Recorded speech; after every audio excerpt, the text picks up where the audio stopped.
2002 সাল মানে দিল্লিতে তখন বিজেপি তৃণমূলের এনডিএ সরকার, কিন্তু রাজ্যে বামফ্রন্ট শক্ত হয়ে দাঁড়িয়েছে, মানুষের মাথার ছাতা হয়ে।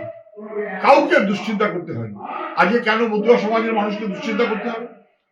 কেন আনডকুমেন্টেড খালপাড়ে থাকা গরিব মানুষকে দুশ্চিন্তা করতে হবে? কেন কাগজের পিছন দৌড়ে বেড়াতে হবে? তার কারণ এখন রাজ্যেও তৃণমূল। দিল্লিতে এই তৃণমূল বিজেপি থাকাকালীন অনুপ্রবেশ সহ নানা অসভ্যতা করেছে। আজকে সেই তৃণমূল রাজ্যে, সেই বিজেপি দিল্লিতে, ফলে মানুষের জন্য ওরা নেই। মতুয়া সমাজের মানুষকে আমি বলবো, যে কোনো মানুষকেই বলবো, যারা ভেবেছিলেন তৃণমূলকে সমর্থন করলে বুঝি খুব লাভ হবে, তারা বুঝতে পারছে তারা ঠকে গেছে। যারা ভাবলেন তৃণমূলকে সরাতে যদি হয় তাহলে বিজেপি, অতএব ঠাকুর বাড়ি ভেঙে শান্তনু ঠাকুর ভেঙে সুব্রত ঠাকুর, এই যারা করেছেন, মতুয়া মহাসংঘকে ভাগ করে দিয়েছেন, তারা এখন বুঝতে পারছেন বিজেপিকে দিয়ে তৃণমূলকে ঠেকানো যাবে না, বরং মানুষকে ডবল ঠেকানো হয়েছে।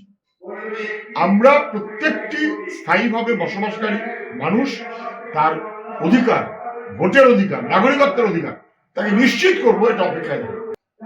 ব্রিটিশ বাংলাকে বিপন্ন করেছে, ভাগ করে দিয়েছে। স্বাধীনতার পর যারা দেশ চালিয়েছেন তারাও বাংলার প্রতি ঠিক যথাযথ ভূমিকা পালন করেননি।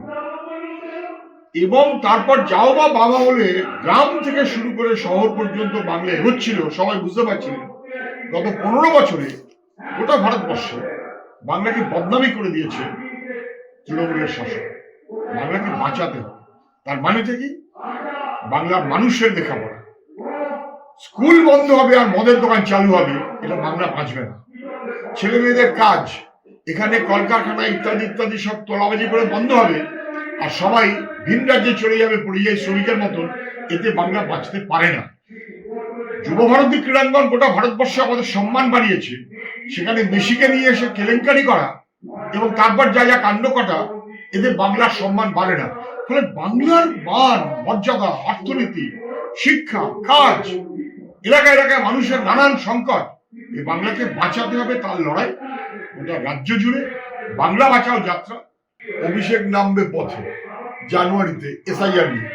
এসআইআর এর 3 মাস হয়ে গেল, পারলে প্রায় নভেম্বর থেকে, নভেম্বর ডিসেম্বর, জানুয়ারি হতে চললো, উনি এখন পথে নামবেন। কোথাও পথে নামার যোগ্যতা নেই। একা একা একটা বাজারে 7 দিন যাক, ঘুরে আসো, মানে বুঝবো। সামনে পুলিশ, বায়ে পুলিশ, ডাইনে পুলিশ, পিছে পুলিশ, দলবল, লাখ লাখ কোটি কোটি টাকা, ওটাকে রাস্তা নামা বলে না, ওটাকে বলে বাহানা করা। রাজনীতির নামে মানুষের থেকে দূরে থেকে ধমক দেবার মতন করে, চমকে দেবার মতন করে, দাপট দেখাবার মতন করে, ওটা রাজনীতি। এসআইআর এর কাগজে নাম আছে 2002, কিন্তু ওদের আপলোডেড ঠিক মতো হয়নি, তার জন্য মানুষ ভুগবে না। অনেকদিন ধরে নির্বাচন কমিশনকে চাপ দেওয়ার পর গতকালকে নির্বাচন কমিশন জানিয়েছে তাদের শুনানিতে যেতে হবে না, নোটিশ পেলে। সংখ্যাটা কত ওরা বলতে পারে, খানিকটা হয়তো কমবে। মানুষকে তার কাগজ থেকে পরিচয় দেওয়া হবে। সে জন্মেছে, সে বড় হয়েছে, সে আগেরবার ভোট দিয়েছে, স্কুল লেখাপড়া করেছে, তার কাগজ দেখতে হবে ভোটের অধিকারের জন্য। আমাদের দেশে ভোটাধিকার সার্বজনীন, প্রত্যেকটি মানুষের ভোটের অধিকার আছে।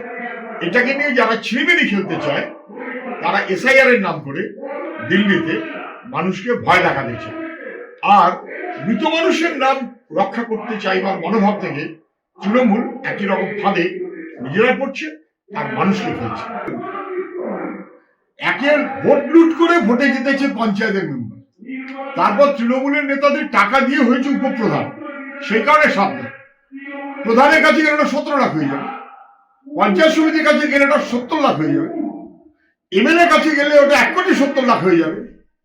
আর যদি কালীঘাটের কাছে যায়, টাকার পরিমাণ আরো বাড়বে। কাকুর কথা শোনেননি? তৃণমূলের সব টাকা খাওয়ার জন্য বসে আছে লুঠেরাদের দল, তারা তৃণমূল চালাচ্ছে, এবং সেই কারণে টাকার ভাগাভাগি তৃণমূলের যত বড় নেতা তত বড় বেশি টাকার খাই। এবং 70, 75, 25-এর ভাগাভাগি কলকাতায় যদি পৌঁছে না দিতে পারে কালীঘাটে, তাহলে তোলাবাজকেও ওরা একটু কিন্তু করবে, নাম সামনে আসবে। আর যারা 75 কালীঘাটকে দিয়ে দিয়েছে তাই চাইতে অনেক বেশি লুট করলেও তাদের নাম কখনো আসবে না। আমি শুধু বলবো তৃণমূল দল হবে আর তোলাবাজি হবে না, লুট হবে না, বড় নেতা সাধু হয়ে যাবে, আশা করে রাখবো।